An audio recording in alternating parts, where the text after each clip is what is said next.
Hi everybody, my name is Eli. I'm Jason. I'm Caden. I'm Jaden. We're the Yahoo and the Torah YouTube channel. And we thank you guys very, very much for hanging out with us. We are your family. You guys are our family. We thank you guys so much for being a part of this family, being a part of this little tiny ecclesia.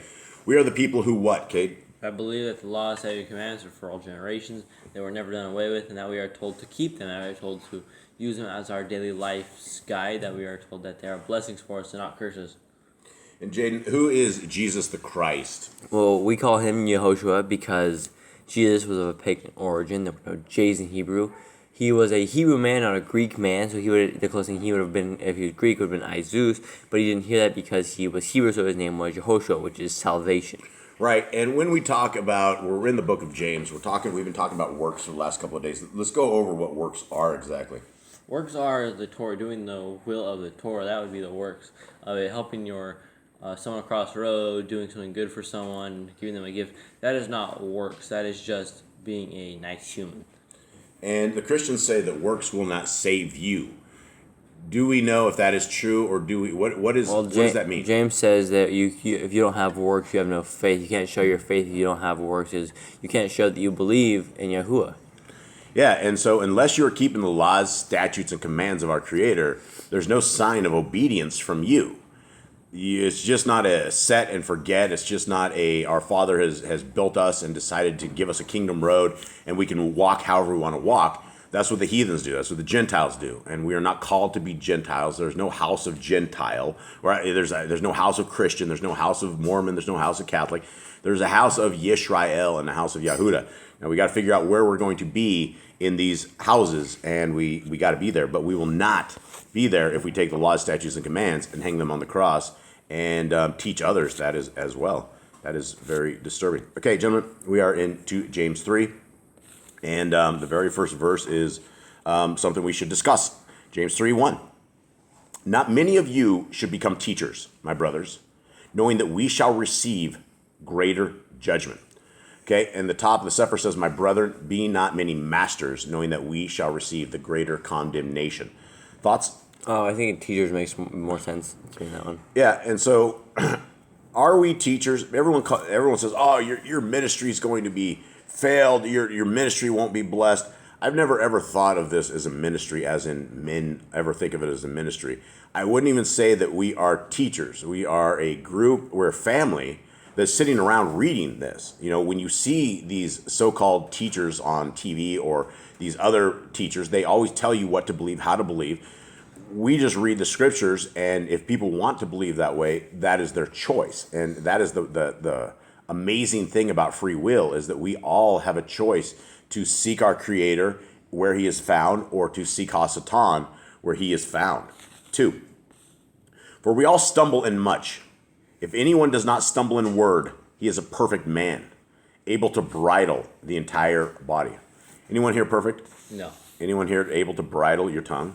Not sometimes. And let's continue on. 3. Look, we put bits in the mouths of horses for them to obey us, and we turn their body. Look at the ships too.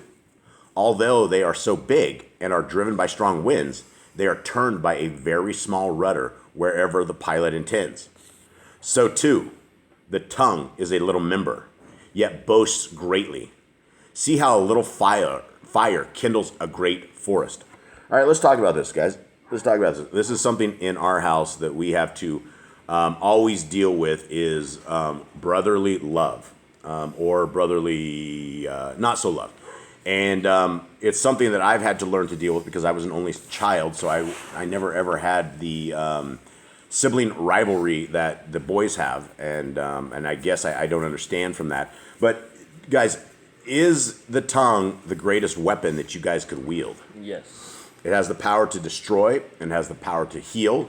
It has the power to kill, and it's very, very important that we bridle this, and that we do this to the point where we don't do evil, right? And it only takes, it takes in a marriage, in a family, in anything, it only takes some evil speak, and you can really crush a heart, you can crush a soul, you can crush a person's existence.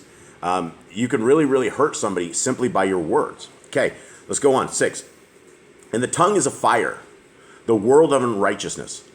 Like a forest among our members, the tongue is placed, the one defiling the entire body, and lighting on fire the course of generations, rolling from the beginning and in the end is lit on fire itself. Thoughts? That's true. You know, it starts little and keeps getting bigger and bigger until it destroys. You guys have some experience with fires. How fast do fires go? Very fast. Depends on the situation, right? Yeah, depending on how dry the area is around, a little fire can turn into everything. And how easy is it to put out a fire? It depends on how big it is. You know, if it's those kind of thing, you're burning like a single box, you're good. You can put it out really quick. But if it turns into a whole field, you're pretty much not gonna put it out. When it starts running and you decide to give it up and run, it's over. That's when Take what you can. Take what you can, yeah. Leave it, let everything else burn. Okay, 7. For every kind of beast and bird, of reptile and creature of the sea is tamed and has been tamed by mankind. I guess that's true. I mean, there's some Leviathan hasn't been tamed. Behemoth hasn't been tamed. There's a couple things that haven't been tamed, but he's talking about, like, you know, if you go look at a zoo, you know, everything in there has technically been tamed, right? You have lions that used to be free and zebras that used to be free, and they're all kind of tamed in there by mankind. But no man is able to tame the tongue. It is unruly, evil, filled with deadly poison. Okay, guys, this is, I mean, James tells it as it is, and I mean, a lot of times, I mean, we talk about this a lot, right? The tongue is what gets all of us in trouble. It's what gets everybody yelled at every single day, without a shadow of a doubt. Somebody gets lashed because somebody has made a joke against one of their brothers, and for some reason, the one brother who is making the jokes always thinks it's funny. The one brother who the joke is on never thinks it's funny, and then the other brother who's not in on the joke, he laughs at it. So it's a three-way circle. And what does it do when somebody makes a joke like that? Eli, how do you feel? Kind of angry. Angry? Do you feel like keeping your mouth shut, or do you feel like letting the fire kindle in your mouth? I mean, do you feel like fighting back? Yeah. Does anybody not feel like fighting back? You guys can be Depending on honest. the joke, sometimes like it's not. Sometimes I'll laugh with it, but sometimes it's not cool. Look, you guys get 20 views on these videos. There's hardly anybody except our real family out there that even listens to these things. So we can keep it completely real on this stuff. That is probably the hardest thing that we have in this house that we deal with is unruly tongues. I have to give us that. 9. With it, we barak our Elohim and Father. And with it, we curse men and have been made in the likeness of Elohim. Okay, so we are made in the likeness of Elohim, but yet we display very vile things. And I would say my tongue, our tongues, the tongues, human tongue, it is a evil thing.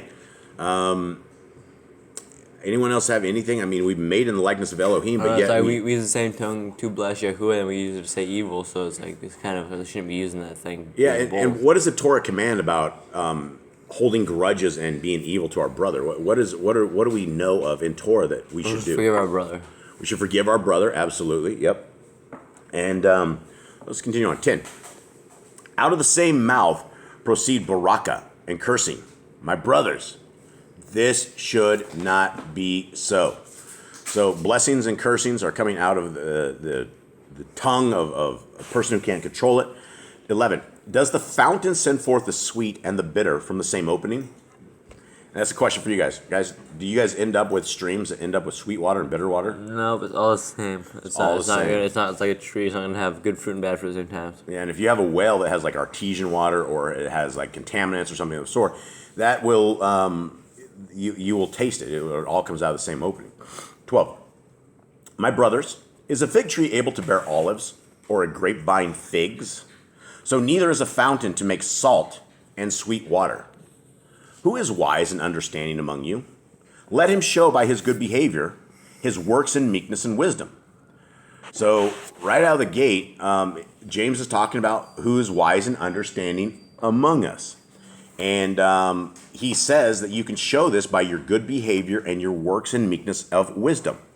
What is the works of meekness and wisdom? Anyone? I would assume it's helping those who are in the worst situations and helping those, sitting down next to those and showing those people love.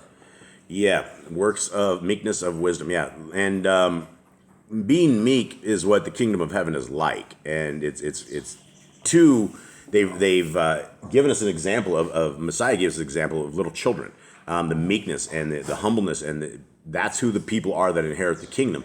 It's not the boastful. It's not the guys with the tongues on fire. None of that. Okay, 14. But if you have bitter jealousy and self-seeking in your hearts, do not boast against and lie against the truth. Okay, so I mean, right out of the gate, this is kind of turning it to something a little different here. He says, if you have bitter jealousy and self-seeking in your heart, don't boast and lie against the truth. What is the truth? The Torah. Yeah, the truth is the Torah. There's nothing other than the Torah that we know of as the truth. That is the way, the truth, and the life. And this is what we, these are just very, very good statements from James. 15. This is not the wisdom coming down from above, but it is earthly, unspiritual, demonic. Now, what is he talking about? This I think jealousy. Jealousy, self-seeking in your hearts, right? When you guys have bitter jealousy, or when we have bitter jealousy over anything, and it's real easy in this world to become jealous over lots of things, and self-seeking. This is what, when you have that, or when you feel like that, this is what James says is demonic. It's unspiritual. It's earthly, and we are kingdom people, right? We are only on this earth for this particular part of the earth for a particular time. And we are called not to be part of this world. We're not called to be part of the earth. We're not, and so we got to watch what we say. Be very, very careful. 16. For where jealousy and self-seeking are, there is confusion and every foul deed. But the wisdom from above is first cling, then peaceable, gentle, ready to obey, filled with compassion and good fruits, without partiality and without hypocrisy. Okay, let's talk about this. The wisdom from above. First of all, we know the wisdom from above is cling, it's peaceable, gentle, ready to obey. Now, what is it talking ready to obey? What would we be talking about here? Ready to obey the Torah. Yeah, are you obedient to the laws, statutes, and commands of our Creator? Genesis, Exodus, Leviticus, Numbers, and Deuteronomy. Is this where your heart is? If your heart is not with it, then you obviously don't want to obey, and there's nothing for you to obey if you don't feel like there's nothing for you to obey. It's a path, it's a walk, and we have to get there. All right, 18. And the fruits of righteousness is sown in peace by those who make peace. Peacemakers are important, right? Very much peacemaker. Was Messiah a peacemaker, or was he? I don't know. I feel like he made a lot of peace, but he also created a lot of contention between the Pharisees and stuff. Yeah, he did, absolutely. And next time he comes down, he's not going to be here for this kind of peace. He's going to come here with an iron sword, and he's going to be coming and taking care of all this evil that is dwelling amongst us and that has taken over these lands. All right, well, I guess that is it. This is the third of 5 of James, and I hope everyone out there, I hope you guys are good. Today is a preparation day. Let's give it a drum roll. Yay! Tomorrow is a Shabbat. Yay! And yeah, we are excited to get there. We need a day of rest for sure around this crazy doghouse, and I guess that's it. All right. Shalom. Shalom.